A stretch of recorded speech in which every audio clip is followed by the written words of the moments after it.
ஆந்திர மாநிலம் திருப்பதி ஏழுமலையான் கோவிலில் பௌர்ணமியை ஒட்டி கருட சேவை வெகு விமர்சையாக நடைபெற்றது. உற்சவர் மலையப்ப சுவாமி சர்வ திருவாபரண அலங்காரத்தில் கோவிலில் இருந்து புறப்பட்டு வாகன மண்டபத்தை அடைந்தார். இதையடுத்து தங்க கருட வாகனத்தில் எழுந்தருளி உற்சவருக்கு தீபதூப நைவேத்தியம் காட்டப்பட்டது. அதனைத் தொடர்ந்து கோவில் மாட வீதிகளில் கருட வாகன புறப்பாடு நடைபெற்றது. இதில் பல்லாயிரக்கணக்கான பக்தர்கள் கலந்து கொண்டு வழிபாடு செய்தனர்.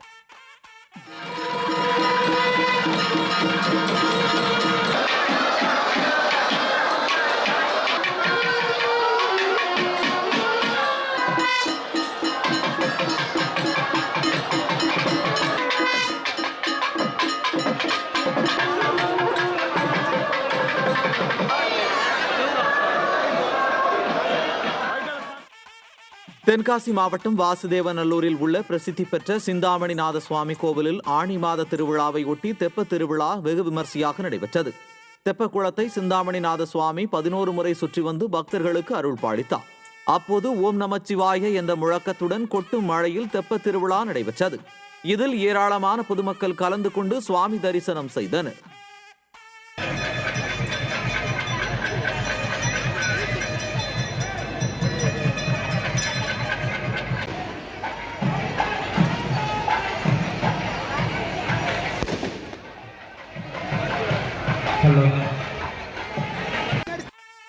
திருவாரூர் மாவட்டம் மன்னார்குடியில் ஆசியாவின் மிகப்பெரிய ஹரித்ரா நதி தெப்ப குளத்தில் தெப்ப திருவிழா வெகு விமர்சையாக நடைபெற்றது.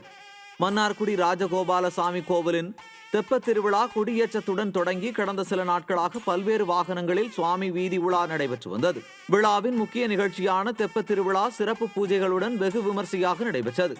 இதில் ருக்மணி சத்யபாமா தாயார்கள் சமேதராக ராஜகோபால சுவாமி எழுந்தருளினார். 4 கரைகளிலும் பல்லாயிரக்கணக்கான பக்தர்கள் திரண்டு நின்று கோபாலா கோவிந்தா என பக்தி பரவசத்துடன் முழங்கி சுவாமி தரிசனம் செய்தனர். சென்னை திருவல்லிக்கேணி பார்த்தசாரதி கோவிலில் நரசிம்ம பிரம்மோற்சவத்தையொட்டி தேரோட்டம் கோலாகலமாக நடைபெற்றது. நரசிம்ம பிரம்மோற்சவ நிகழ்ச்சி கடந்த 17ஆம் தேதி கொடியேற்றத்துடன் கோலாகலமாக தொடங்கிய நிலையில் பிரம்மோற்சவ விழாவின் 7ஆம் நாள் விழா வெகு விமர்சையாக நடைபெற்றது. பார்த்தசாரதி சுவாமி எழுந்தருளிய திருத்தேரை ஆயிரக்கணக்கான பக்தர்கள் வடம் பிடித்து இழுத்து சாமி தரிசனம் செய்தனர். ஸ்ரீ பார்த்தசாரதி ஸ்ரீ பார்த்தசாரதி திருவல்லிக்கேணி வாழ் ஸ்ரீ பார்த்தசாரதி.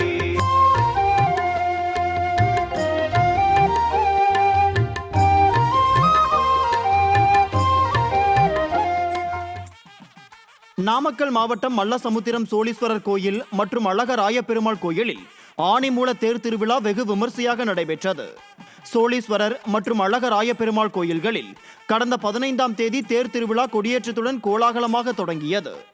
இந்த நிலையில் விழாவின் முக்கிய நிகழ்வான ஆணிமூல திருத்தேர் உற்சவம் திருத்தேர் வடம் பிடித்தலுடன் நடைபெற்றது. முதலில் அழகராய பெருமாள் திருத்தேர் வடம் பிடித்து இழுக்கப்பட்டதை தொடர்ந்து சோழீஸ்வரர் திருத்தேர் வடம் பிடித்து இழுக்கப்பட்டது.